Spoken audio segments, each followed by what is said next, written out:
Direito civil empresarial da sociedade limitada é a modalidade de empresa mais difundida no Brasil, chegando aí na ordem de 90% das empresas. Baseado aí no Código Civil, principalmente nos artigos 1052 a 1087. Então vamos começar. Disposições preliminares. Na sociedade limitada, a responsabilidade de cada sócio é restrita ao valor de suas cotas. Ou seja, se algum dos cotistas não integralizar suas cotas, todos os outros respondem solidariamente. O que significa isso? No contrato social da companhia, consta lá que cada sócio vai participar com um montante, né, em bens, seja dinheiro, seja patrimônio. Então, não necessariamente precisa estar integralizado, ou seja, incorporado ao patrimônio da empresa, esse valor quando a constituição da empresa através do contrato social. Porém, essa responsabilidade de cada um é proporcional, ou seja, se tiver 5 sócios com 20 mil reais, cada um só responde pelos 20 mil reais, não responde por sua casa, com seu carro, com nenhum tipo de outro patrimônio, exceto desconsideração da personalidade jurídica, que nós vamos ver aqui posteriormente.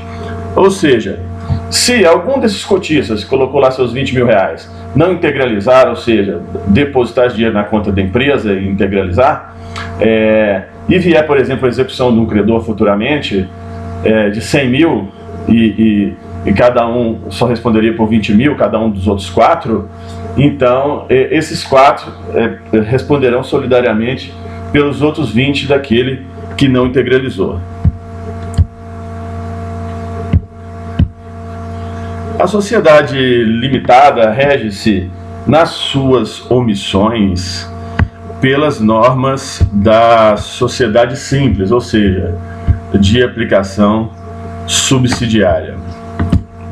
Reiterando que o sócio na sociedade limitada responde apenas no limite de sua cota ou participação, exceto se desconsiderada a personalidade jurídica.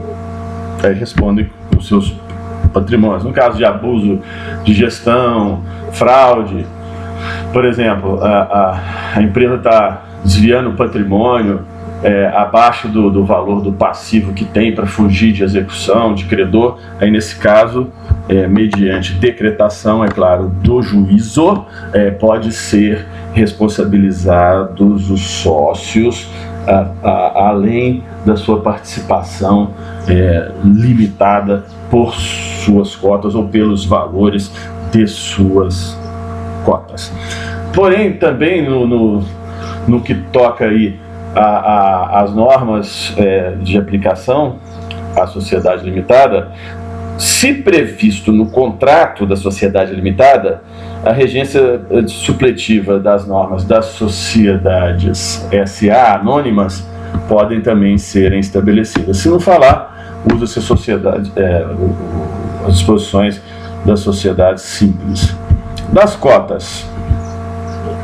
O capital social das empresas de sociedade limitada divide-se em cotas iguais ou desiguais, coloquei aqui a letra desigual para salientar esse aspecto, cabendo uma ou diversas a cada sócio. Então aqui cabe pontuar o seguinte: as cotas normalmente da empresa, elas são iguais ao valor de R$1. Então fulano tem 20 mil cotas de R$1, citando aqui o exemplo que eu dei no início da apresentação.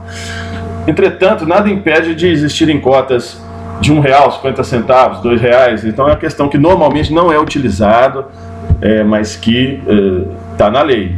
Pode acontecer e precisa ser sabido disso. Pela exata estimação de bens, inclui dinheiro,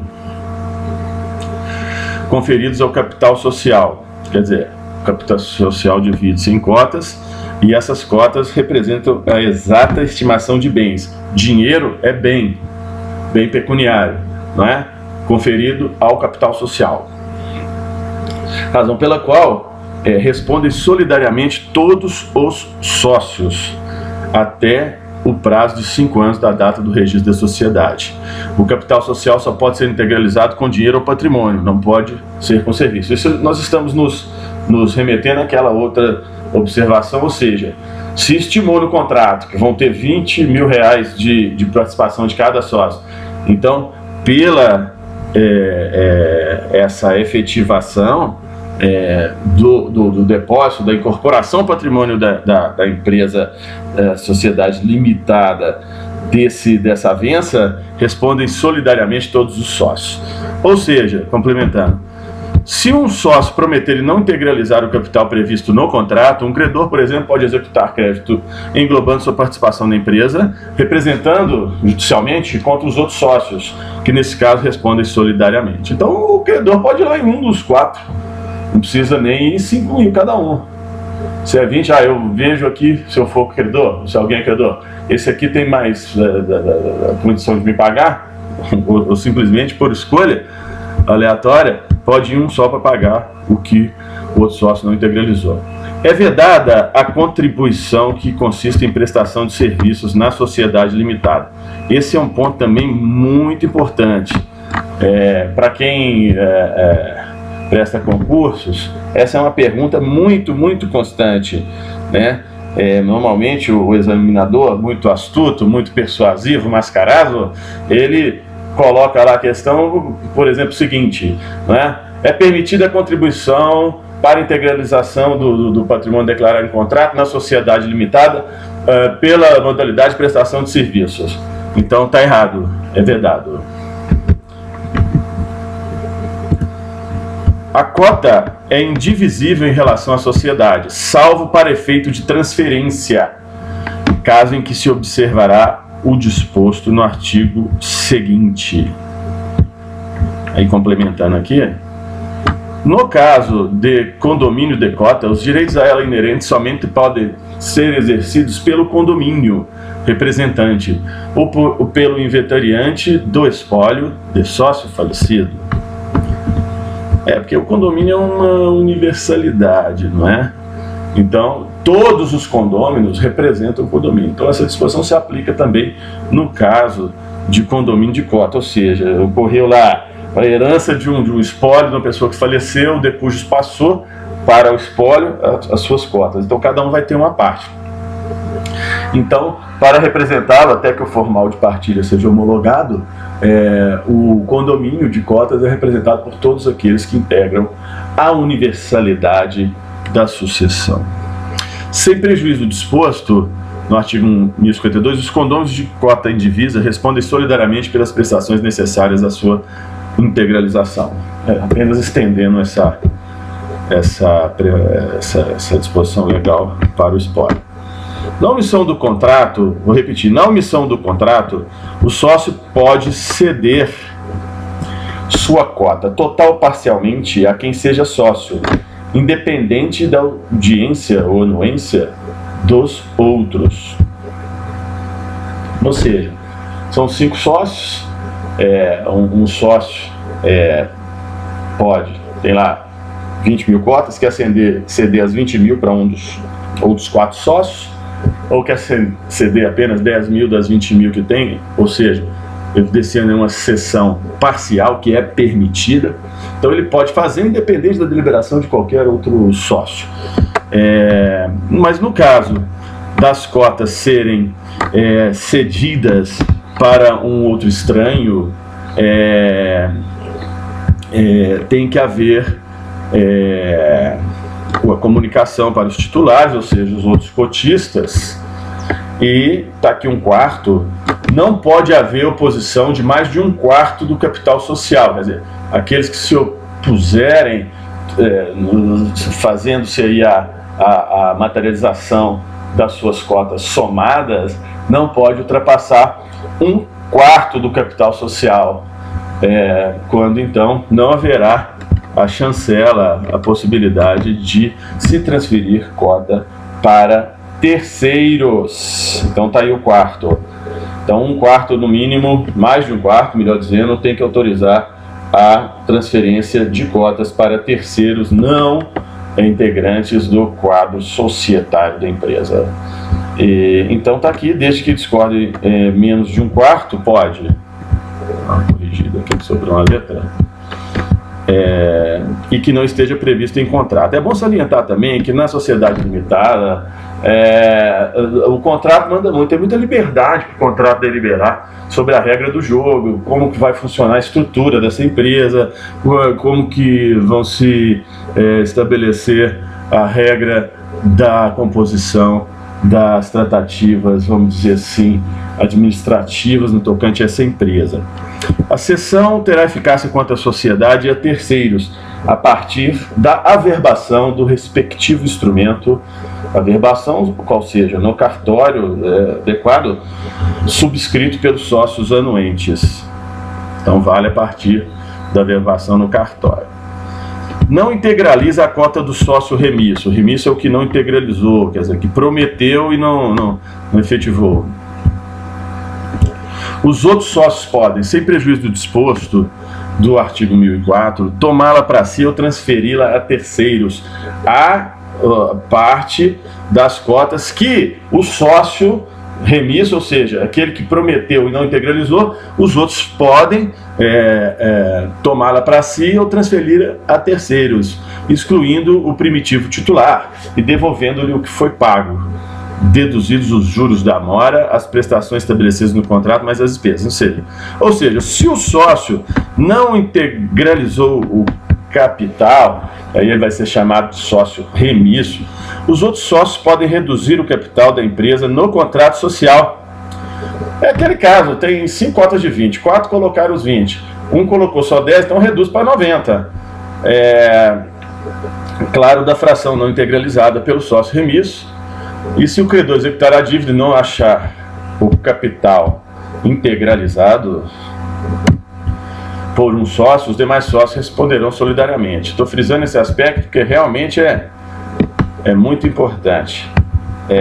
Os sócios serão obrigados à reposição dos lucros e das quantias retiradas a qualquer título, ainda que autorizadas pelo contrato, quando tais lucros ou quantia se distribuírem com prejuízo de capital. Então, se distribuir prejuízo, tem que repor a empresa os lucros.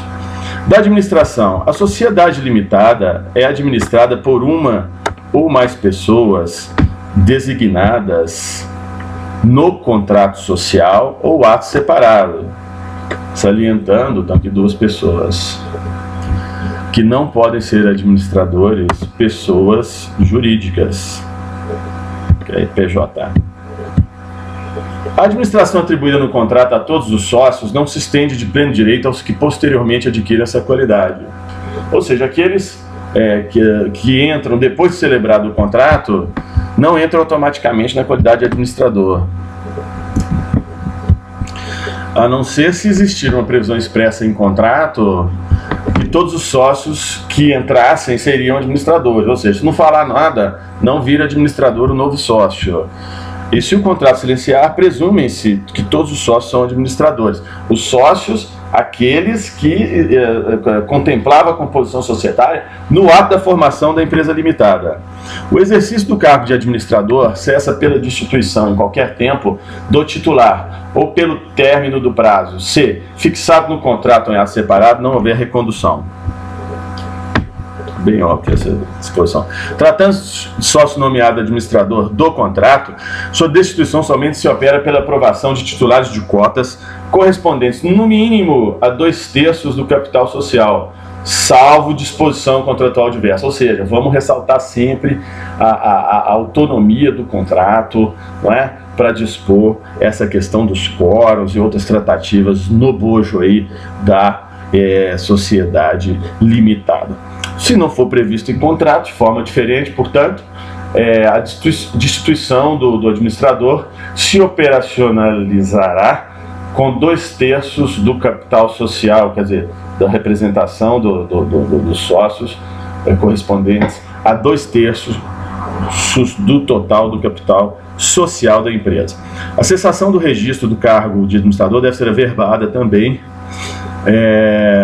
10 dias da ocorrência. A renúncia do administrador torna-se eficaz em relação à sociedade desde o momento que esta toma conhecimento da comunicação escrita do renunciante, E em relação à terceira, após a averbação e publicação. Ou seja, perante o sócio, é claro, ele comunicou lá expressamente, ele tem como provar isso, materializar isso, através de uma carta, de uma ata de reunião, seja lá como for, né, com a assinatura dos outros cotistas, então passa a valer os efeitos a partir daquele momento.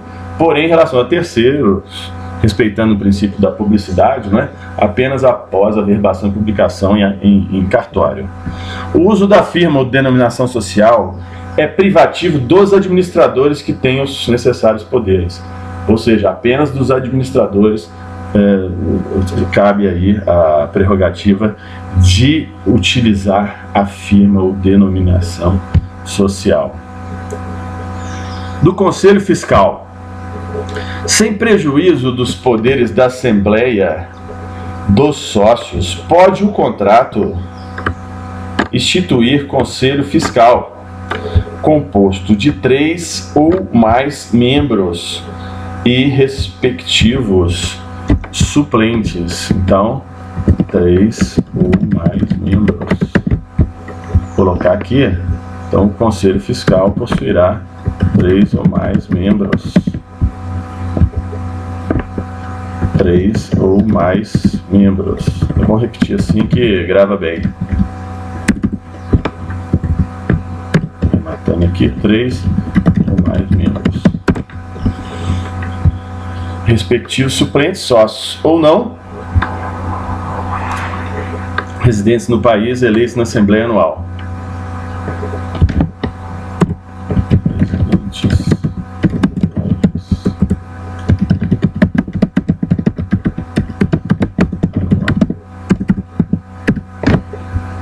Ok, vamos passar para o próximo ponto.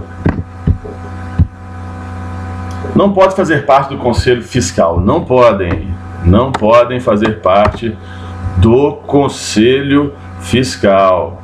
Não pode.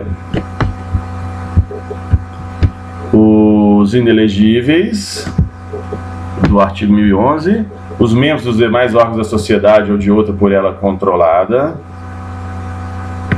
os empregados de qualquer delas ou dos respectivos administradores, o cônjuge ou parente desses até o 3º grau. Ou seja, o Conselho Fiscal ele tem que ter uma autonomia, não pode haver conflito de interesse, tem que guardar esse ponto, porque qualquer questionamento nesse sentido vai ser resolvido com a maior facilidade.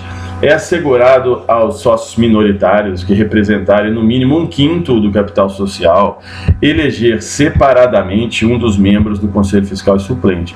Então aí garantido o direito da minoria no tocante a indicar um dos membros do Conselho Fiscal, que são 3, não é? Desde que tenha 1/5 de representação do capital social da sociedade limitada. O membro ou suplente eleito assinando o termo de posse lavrado no livro de atas e pareceres do Conselho Fiscal, em que se menciona o seu nome, nacionalidade, estado civil, residência, data de escolha, ficará investido nas funções que exercerá, salvo cessação anterior até a subsequente Assembleia Anual. Vai ter que colocar no livro de atas lá a nomeação do membro do Conselho Fiscal. Se o termo não for assinado nos 30 dias seguintes à eleição, essa se tornará sem efeito. Olha, é importante, tem que ter registro. Pode ter uma perguntinha sorrateira aí do examinador, falando que independente de registro, não é? Nas atas, o membro do Conselho Fiscal eleito poderá ser nomeado. Não, tem que em 30 dias da eleição ser publicado. A remuneração dos membros do Conselho Fiscal será fixada anualmente pela Assembleia do Sócio, a remuneração. Além de outras atribuições determinadas na lei ou no contrato social, sempre o contrato social preponderando aí de uma forma muito vou dizer assim, quase que totalitária nas disposições referentes a sociedades limitadas. Então, aos membros do Conselho Fiscal incumbem, individual ou conjuntamente, os deveres seguintes. Membros do Conselho Fiscal: examinar pelo menos trimestralmente, então aí 3 meses, 3 calendários, os livros e os papéis da sociedade limitada e o estado do caixa e da carteira. No caso, os administradores ou liquidantes prestarem as informações solicitadas. Convocar a Assembleia dos Sócios se a diretoria retardar por mais de 30 dias a sua convocação anual ou sempre que ocorram motivos graves e urgentes. Então, os livros têm que serem examinados de 90 em 90 dias, ou 3 meses, é o que eu estou colocando aqui. Posso até colocar aqui 3 meses. Olha o Ben-TV cantando aí, que beleza, né? Que é a natureza. ó. Convocar a Assembleia dos Sócios se a diretoria retardar por mais de 30 dias a sua convocação anual, ou sempre que ocorram motivos graves e urgentes. Então aí, no caso, é 30 dias para fiscalizar os livros, são 90 dias ou 3 meses. Então, vindo aqui agora para o ponto das deliberações dos sócios. Dependem das deliberações dos sócios, além de outras matérias indicadas na lei ou no contrato. Então, isso tem que envolver necessariamente os sócios. Aprovação das contas da administração, deliberação dos sócios. Designação dos administradores, quando feita em ato separado ao contrato, deliberação dos sócios. Destituição dos administradores, deliberação dos sócios. O modo de sua remuneração, quando não estabelecido no contrato, deliberação dos sócios. A modificação do contrato social, deliberação dos sócios. A incorporação, a fusão e a dissolução da sociedade ou a cessação do estado de liquidação. Incorporação, fusão, dissolução ou cessação do estado de liquidação, apenas por deliberações dos sócios. A nomeação e destituição dos liquidantes e o julgamento das suas contas, apenas por deliberações dos sócios. Pedido de concordata, apenas por deliberações dos sócios. Então eu repeti bastante aqui para enfatizar que realmente são prerrogativas exclusivas dos sócios. As deliberações dos sócios serão tomadas em reunião e assembleia, conforme a previsão do contrato social, devendo ser convocadas pelos administradores. A deliberação em assembleia será obrigatória se o número dos sócios for superior a 10. Quer dizer, pode ser em reunião ou assembleia, mas se forem o número de sócios superior a 10, 10, lembra de 10, deverá ser feita através de assembleia. É incrível, mas existe aí, além daqueles que estiverem visualizando o vídeo por uma questão de conhecimento geral, contadores, até donos de empresas, em concursos públicos, costuma cair umas perguntinhas assim bem sorrateiras, porque são 10, 20 mil candidatos aí para 50, 100 vagas, nessa ordem. Então o examinador ele pode colocar lá: a deliberação em assembleia será obrigatória se o número dos sócios for superior a 25. Vamos em frente. A reunião e a assembleia tornam-se dispensáveis quando todos os sócios decidirem por escrito sobre a matéria que seja objeto delas. Todos os sócios, né? Quando deliberarem por escrito, pode então desautorizar a reunião ou a assembleia. Claro, se todos os sócios escreverem aquilo, não é, por escrito, vai fazer reunião de sócios para quê? Seja resolvido. No caso do inciso 8º, que é o que está aqui ao lado do artigo antecedente, os administradores, se houver urgência, eu coloquei a cor amarela, e com autorização de titulares de mais da metade do capital social, podem requerer concordata preventiva. Ou seja, muito importante isso, o pedido de concordata pode ser deliberado pelos administradores por representantes de mais da metade do capital social, ou seja, em caráter precário no caso de urgência. Então, metade dos representantes do capital social pode pedir a concordata preventiva. A reunião e assembleia pode também serem convocadas. Na verdade, isso aqui é inexpressivo, eu até tirei esse artigo. Isso. Artigo 1074. A Assembleia dos Sócios A Assembleia dos Sócios instala-se com a presença em primeira convocação de titulares de no mínimo 3/4 do capital social. Então isso aqui eu coloquei aqui, esse gráfico de circular. Claramente isso aqui significa 3/4, que representa justamente o quórum de instalação da Assembleia dos Sócios em primeira chamada. Então precisa de 3/4. Se não for obtido os titulares, a participação, melhor dizendo, dos titulares de no mínimo 3/4 do capital social, em segunda chamada, a Assembleia dos Sócios será instalada com qualquer número de representantes do capital social, ou seja, do sócio. O sócio pode ser representado na Assembleia por outro sócio ou por advogado, mediante procuração, registrando-se em ata a procuração. Nenhum sócio, aqui é bem importante também, por si só, na condição de mandatário, pode votar matéria que lhe diga respeito diretamente. Então, quer dizer, não pode atuar em causa própria, o que caracteriza o conflito de interesse. Então, ele não pode votar, tem que se abster. A Assembleia será presidida e secretariada por sócios escolhidos entre os presentes, ressalvado o disposto no artigo 1061. Vamos lá. As deliberações do sócio serão tomadas pelos votos correspondentes a no mínimo 3/4 do capital social. Então aqui repete os 3/4, esse aqui, só para não confundir, é 3/4 para se instalar a Assembleia do Sócio, em primeira convocação, na segunda em qualquer número. Aqui, as deliberações do sócio, já dentro da Assembleia instalada, serão tomadas por, no mínimo, 3/4, representantes de 3/4 do capital social. Quando também for deliberada a modificação do contrato social e a incorporação e fusão da sociedade ou cessação da sociedade ou do estado de liquidação. Quando houver modificação do contrato, fusão da sociedade, incorporação de outro ou dela por outro, terá o sócio que dissentiu o direito de retirar-se da sociedade nos 30 dias subsequentes à reunião. Quer dizer, um pode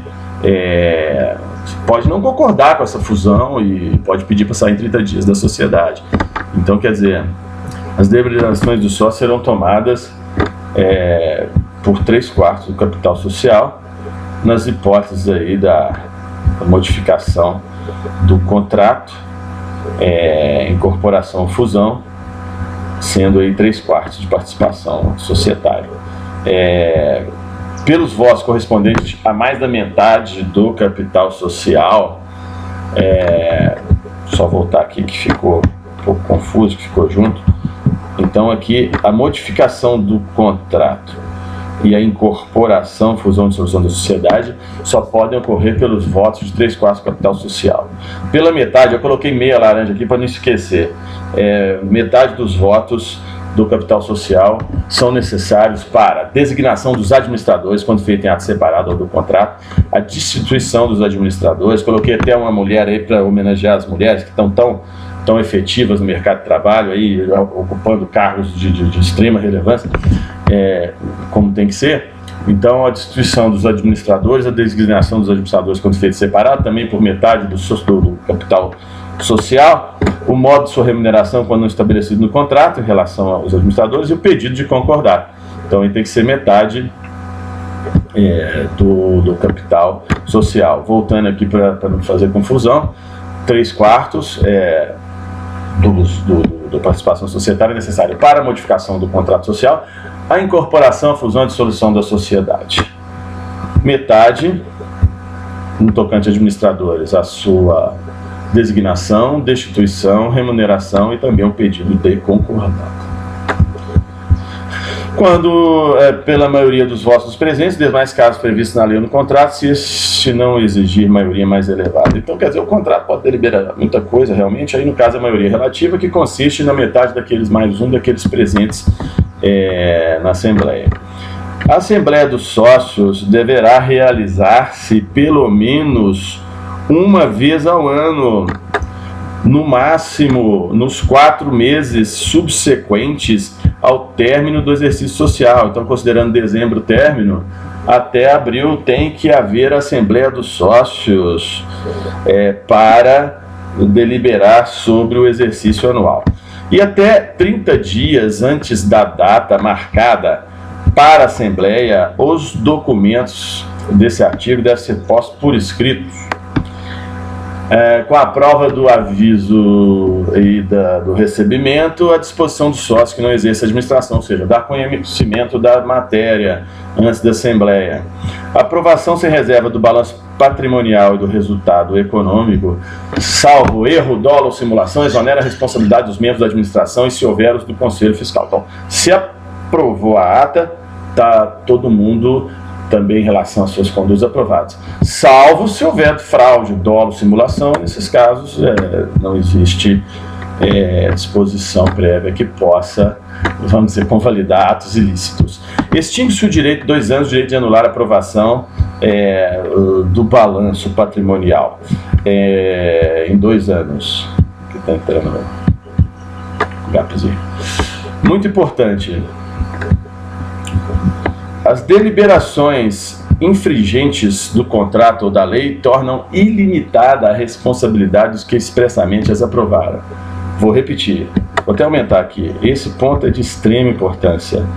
As deliberações infringentes do contrato ou da lei, ou seja, quem deliberar, um dos sócios, nessas tratativas da empresa ou administradores, que infringirem o contrato ou a lei, passam a assumir as responsabilidades de forma ilimitada, não é?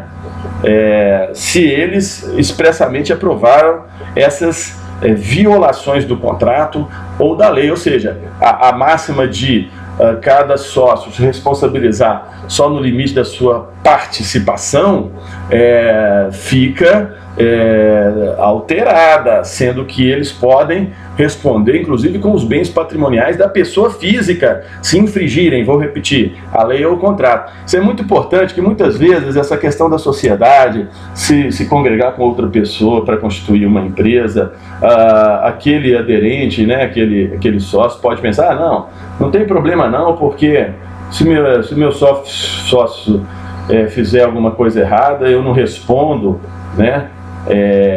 E tudo mais. Mas, por exemplo, se violar o contrato, responde. No caso de consideração da personalidade jurídica, responde. Então tem que tomar uma cautela, como é sabido pelos operadores do direito e dos estudantes e também daqueles que têm uma curiosidade com o assunto, empresários, enfim, nada no direito é absoluto. Então, se ocorrer fraudes, violações de contrato, né, cometimento de ilícitos de ordem na esfera do direito empresarial, principalmente, que pode ter sequelas, inclusive nas esferas penal, né, além da civil, por óbvio, tem que tomar muito cuidado com isso.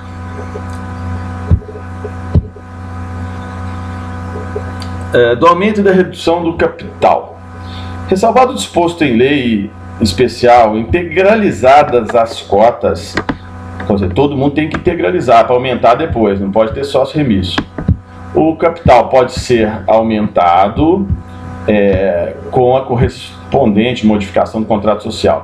Até 30 dias após a deliberação de aumento, terão sócios preferência para participar do aumento, na proporção das cotas de que sejam titulares. A cessão do direito de preferência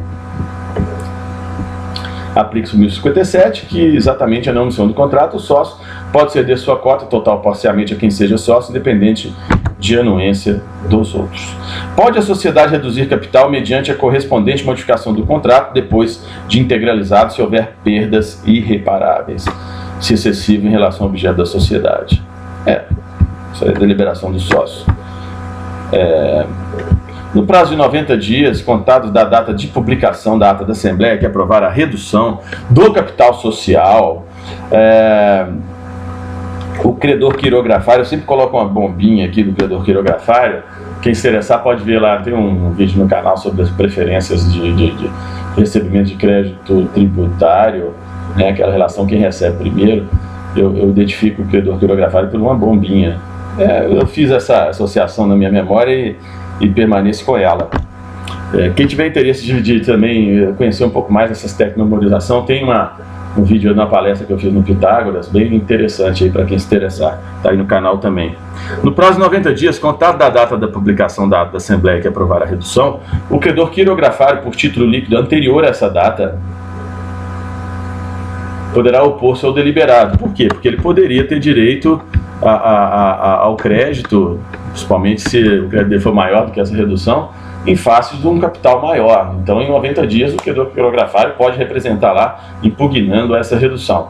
Da data da publicação da Assembleia que publicar a redução do capital, que é quando esse ato passa a produzir efeito contra terceiros. Então, o credor quirografário pode entrar com oposição nesse caso.